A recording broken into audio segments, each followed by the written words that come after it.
Cockroach आंदोलन अपने आरंभ से ही दूसरे आंदोलनों से केवल भिन्न ही नहीं है, इसके दो शीर्ष नेता भी भिन्न हैं। जरा उन वर्गों पर भी नज़र डाल लेते हैं जिनसे ये आते हैं।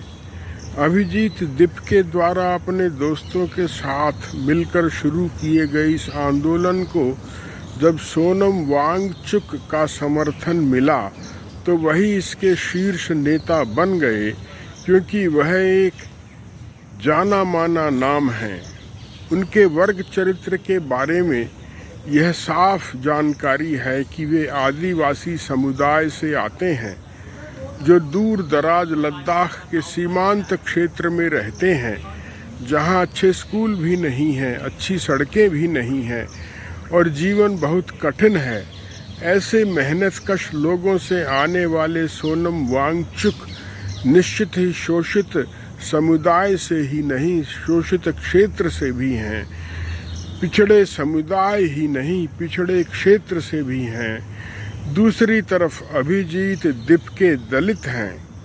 यह भारत के इतिहास में पहली बार हो रहा है कि कोई दलित किसी आंदोलन का आरंभ और नेतृत्व कर रहा है। अभिजीत दिप्के शोषित वर्ग से होने के बावजूद सुशिक्षित भी हैं। वे अमेरिका से पढ़ आए हैं, प्रतिभाशाली हैं।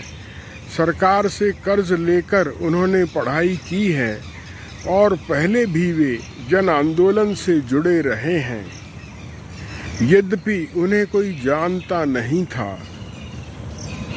एक अनाम व्यक्ति कहीं दूर देश में बैठा हुआ जो शोषित समुदाय से है और दूसरा व्यक्ति वह भी शोषित समुदाय से है और शोषित क्षेत्र से भी है।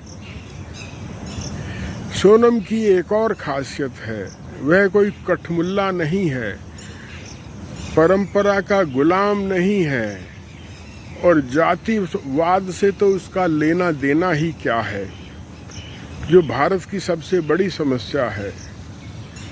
अंतर्राष्ट्रीय ख्याति प्राप्त होने के साथ साथ उन्होंने अपना पार्टनर भी दूसरे समुदाय से चुना है।